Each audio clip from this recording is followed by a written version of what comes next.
तो गलवान में उस रात क्या हुआ, पूरा सच आप देख रहे हैं जी न्यूज पर लगातार। और गलवान के वीरों की इस वीर गाथा पर देश आज गर्व कर रहा है। हम लगातार आपको वो रिएक्शंस भी दिखा रहे हैं और पल पल की जानकारी, चूंकि आप इस पूरी खबर से जुड़ी हुई हर एक बात आपको भी जानना और समझना बहुत जरूरी है, क्योंकि देश को गौरवान्वित करने वाली ये खबर जो जी न्यूज लगातार ये बड़ी कवरेज के माध्यम से आपको दिखा रहा है। मेरे सहयोगी इस वक्त जुड़ गए मेरे साथ, रविंद्र कुमार दिल्ली से मेरे साथ जुड़े हुए हैं और इसके साथ ही लेह से मेरे साथ सचिन जुड़े हुए हैं मेरे सहयोगी। सचिन, मैं आप ही के पास पहले आ जाती हूं, क्योंकि हम कल से इस बड़ी खबर को दर्शकों को बहुत ही आसान शब्दों में और एक एक सटीक जानकारी के साथ समझा रहे हैं। वहां से आप ग्राउंड जीरो पर होकर हम तक रिपोर्ट भी अपनी भेज रहे हैं। लेकिन सचिन, अब तो चीन समझ गया होगा ना, क्योंकि जब बिना हथियारों के और पारंपरिक तरीके से ये हाल हो सकता है, ये हश्र हो सकता है चीन का, तो अब तो सेना को पूरी छूट दे दी गई है, अधिकार का दायरा बढ़ा दिया गया है। फिर तो चीन को अब सोचना चाहिए यहां पर, और शायद डरा हुआ भी है।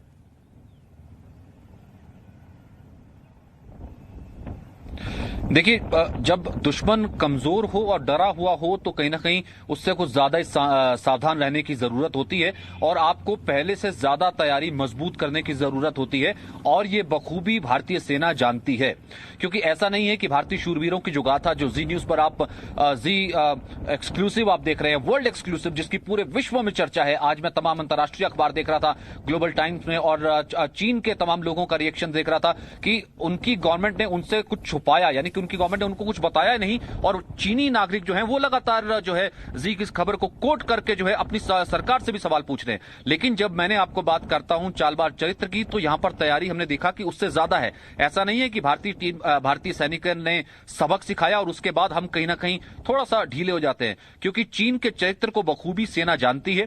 पहले भी वो बातचीत का ढोंग करता था जब वहां पर वेरीफाइंग पार्टी संतोष बाबू के नेतृत्व में गई, कर्नल बाबू के नेतृत्व में, और उसके बाद उन्होंने क्या हाल किया ये भी जानता है। लेकिन वो कुछ भी ऐसी हरकत कर सकता है। वो पाकिस्तान को लगातार उकसा रहा है। ग्लोबल डेली एक तरफ बात कर रहा है, ग्लोबल टाइम्स बातचीत करने की, दूसरी तरफ वो वॉर प्रोपेगेंडा उसी तरीके से जारी रखे हुए है। इसलिए अब जो वक्त है वो बेहद क्रूशियल है। जो हमारी तमाम एक्सपर्ट से बात हो रही है, एक्स आर्मी मैन से बात हो रही है, उनका यह कहना है कि हमारी सेना इस चरित्र को जानती है और ये तैयारी जो है, पहले से ज्यादा तैयारी जो है अब यहां पर ग्राउंड पर देखी जा सकती है। कल और परसों हम लगातार रिपोर्ट कर रहे थे कि कैसे कॉम्बैट पेट्रोलिंग हो रही है, लगातार डिप्लॉयमेंट जो है, ट्रूप्स डिप्लॉयमेंट है वो लगातार बढ़ता चला जा रहा है, और एलएसी के आसपास जो है जो अनप्रेसिडेंटेड ट्रूप डिप्लॉयमेंट है। लेकिन इस वक्त भी इसमें कोई छूट नहीं है कि यहां पर ड्रिल कम हो गया हो या फिर यहां पर तैयारी कम हो गई हो। बिल्कुल वैसा का वैसा ही, जिसे कहते हैं पहले से ज्यादा तैयारी यहां पर देखी जा रही है। इसी कारण से, क्योंकि चीन के इस चरित्र पर कि वो दुनिया के सामने कह रहा है हम तो बातचीत के जरिए डी एस्केलेट करना चाहते हैं, दोबारा धमकी भी दे रहा है कि चीन जो है वो आपसे बहुत बड़ा है, आप अपनी ताकत मत दिखाइए, आप देखिएगा क्या हाल होगा। क्योंकि चीन कहीं ना कहीं जानता है, एक तरफ वो मुकाबला कर नहीं सकता, लेकिन जिस तरीके वो छद्म युद्ध उसने किया और उसके बाद जो हश्र हुआ, इसलिए हमको अब थोड़ा ज्यादा सावधान रहने की जरूरत है। लेकिन तैयारी में कोई कोताही नहीं है इस वक्त जो हम ग्राउंड पे देख पा रहे हैं। बिल्कुल, तैयारी में किसी तरह की कोताही नहीं, और तैयार हमारी सेनाएं, हमारी सरकार, हर कोई है। इच्छा शक्ति जिसकी कमी हमने पहले की सरकारों में देखी, वो अब कमी कम से कम पूरी हो गई है। रविंद्र और रवि भी बताया जा रहा है, रवि त्रिपाठी मेरे साथ जुड़ गया। रविंद्र, ग्लोबल टाइम्स में जिस तरह से अब धमकी देने का काम चीन कर रहा है, और सचिन जिसका जिक्र कर रहे थे कि अब चीन के जो कई एक्सपर्ट्स हैं वो इस बात का जिक्र कर रहे हैं, तो देखिए, तैयारी भारत की एक तरफ, राजनीतिक इच्छा शक्ति पूरी तरीके से, और अब सेना को पूरी तरह यह कह देना कि अब फैसलों में देरी नहीं होगी, आप अपने हिसाब से काम करिए। यही तो वजह है चीन के डर की।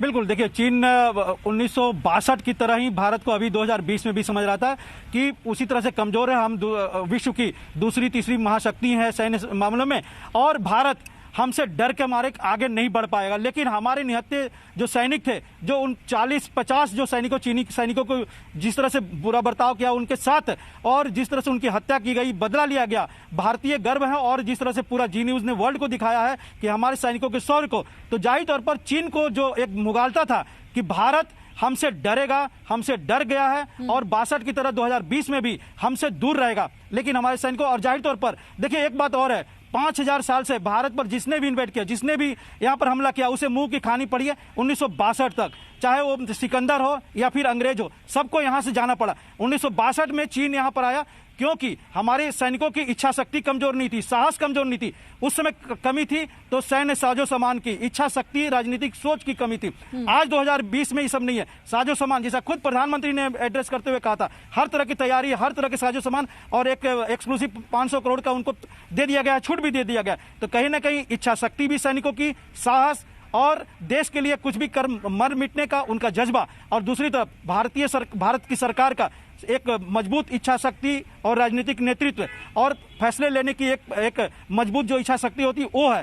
कारण यही है कि चीन एक तरह से जो भारतीय भाषा में कहा तो बिलबिलाया हुआ है, उसको लग रहा है कि भारत ऐसा कैसे कर सकता है, पूरे विश्व में हम दादागिरी कर रहे हैं, हमसे सब बचता है। यहाँ तक कि अमेरिका भी साउथ चाइना सी में हम अगर अपना युद्धपोत भेजता है तो हम उसे लेजर रडार से डरा देते हैं, इस तरह की धमकी देते रहे हैं। लेकिन भारत के सैनिक तो उसके सैनिकों के जो हाल किया, जो 50 से ज्यादा जो सैनिकों के हाल किया गया, ये कहीं ना कहीं चीन को लग रहा है कि ये हो ही नहीं सकता हमारे साथ। और वियतनाम युद्ध के बाद एक तरह से कहा जाए चीन की बड़ी हार है, वो भी भारत के हाथों हार है, और यही की वजह है कि बौखलाया हुआ है चीन। उसका ग्लोबल टाइम्स हो या उसके विदेश मंत्रालय हो या दूसरे नेता तरह तरह की धमकी देने की कोशिश कर रहे हैं, लेकिन ये भारत है, जाहिर तौर पर बार बार कहा जा रहा है। और खुद प्रधानमंत्री ने भी कहा था 1962 नहीं 2020 का भारत है, और इसको 2020 में चीन को बहुत सोच समझकर कदम उठाना पड़ेगा।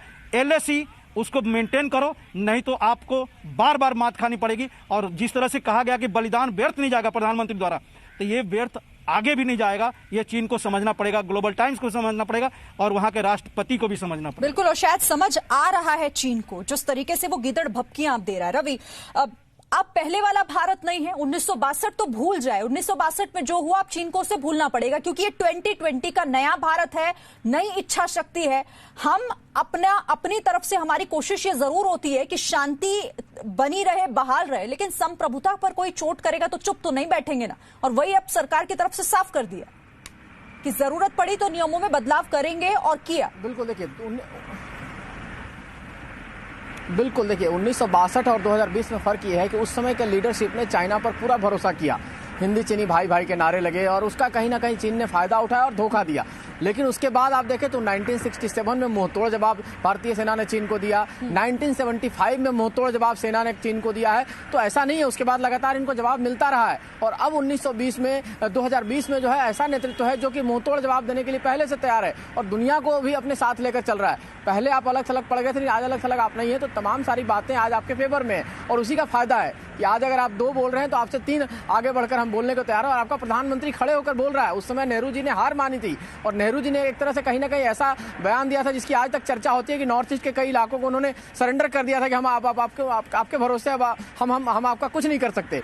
इस तरह का बयान उस समय के प्रधानमंत्री ने दिया। इस वजह से कहीं ना कहीं कांग्रेस को इस बात की खींच भी रहती है कि कांग्रेस पर ये ठप्पा लगा हुआ है, कांग्रेस पर ये दाग लगा हुआ है, जिस वजह से राहुल गांधी हो, सोनिया गांधी हो, मनमोहन सिंह हो, लगातार ये चाह रहे हैं कि कम से कम इस तरह का एक धब्बा प्रधानमंत्री नरेंद्र मोदी पर भी लगे। तो आप देखिए लगातार बयानबाजी चल रहा है, लगातार ट्विटर करके राहुल गांधी घेर रहे हैं। और विपक्ष का जो रोल था उस वक्त भी मैं बताऊं आपको कि उस वक्त भी राम मनोहर लोहिया ने नेहरू को क्या नहीं कहा था विपक्ष के नेता के तौर पर, यहां तक कि नपुंसक तक की बात कही थी, इसी पार्लियामेंट में तमाम सारी बातें कही। तो विपक्ष का एक रोल होता है, एक समय होता है कहने का। अभी वक्त नहीं है जिसमें युद्ध का एक तरह से कहा जाए, युद्ध जैसी स्थिति है, सरकार अपने लेवल पर डील कर रही है, तमाम दुनिया के लोगों को बात करके अपने साथ खड़ी कर रही है। और वैसी स्थिति में भारत का विपक्षी दल है वो आपकी टांग खिंचाई कर रहा है। वो चाह रहा है कि कहीं ना कहीं आप पर एक धब्बा लग जाए और आप पर एक ये लांछन लग जाए कि आपने भी, जैसे नेहरू जी पीछे हट गए थे, नेहरू जी के जमाने में चीन ने भारत का हाल किया था, वही हाल भारत का अब हो गया है। ये एक दुर्भाग्यपूर्ण स्थिति है कि जो देश को एक साथ खड़े होना चाहिए था वो देश एक साथ खड़ा नहीं दिखाई दे रहा है। विपक्ष अलग सुर अलाप रहा है और लगातार सरकार को घेर रहा है।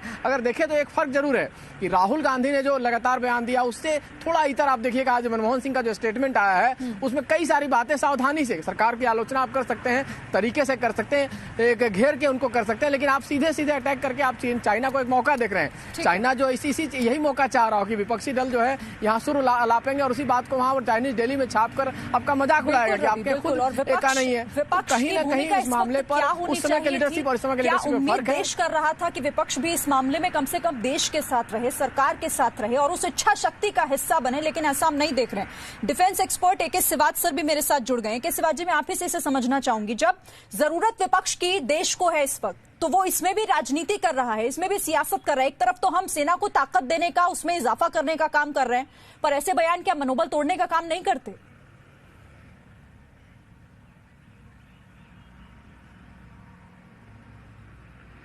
राजेश, धूप आ रहा है। चलिए, बताया जा रहा है कि AK सिवाच सर से हमारा अभी संपर्क नहीं हो पा रहा है। मैं आऊंगी उनके पास दोबारा लौटकर। लेकिन सचिन, मैं यही सवाल आपसे भी कर लेती हूं, इसी पर हम बात कर लेते हैं, क्योंकि विपक्ष की भूमिका हम कम से कम इस मामले में तो उम्मीद कर रहे थे कि वो सरकार का, और सरकार छोड़िए, देश का साथ देगा, पर यहां भी उसने सियासत को ही चुना, देश को छोड़कर।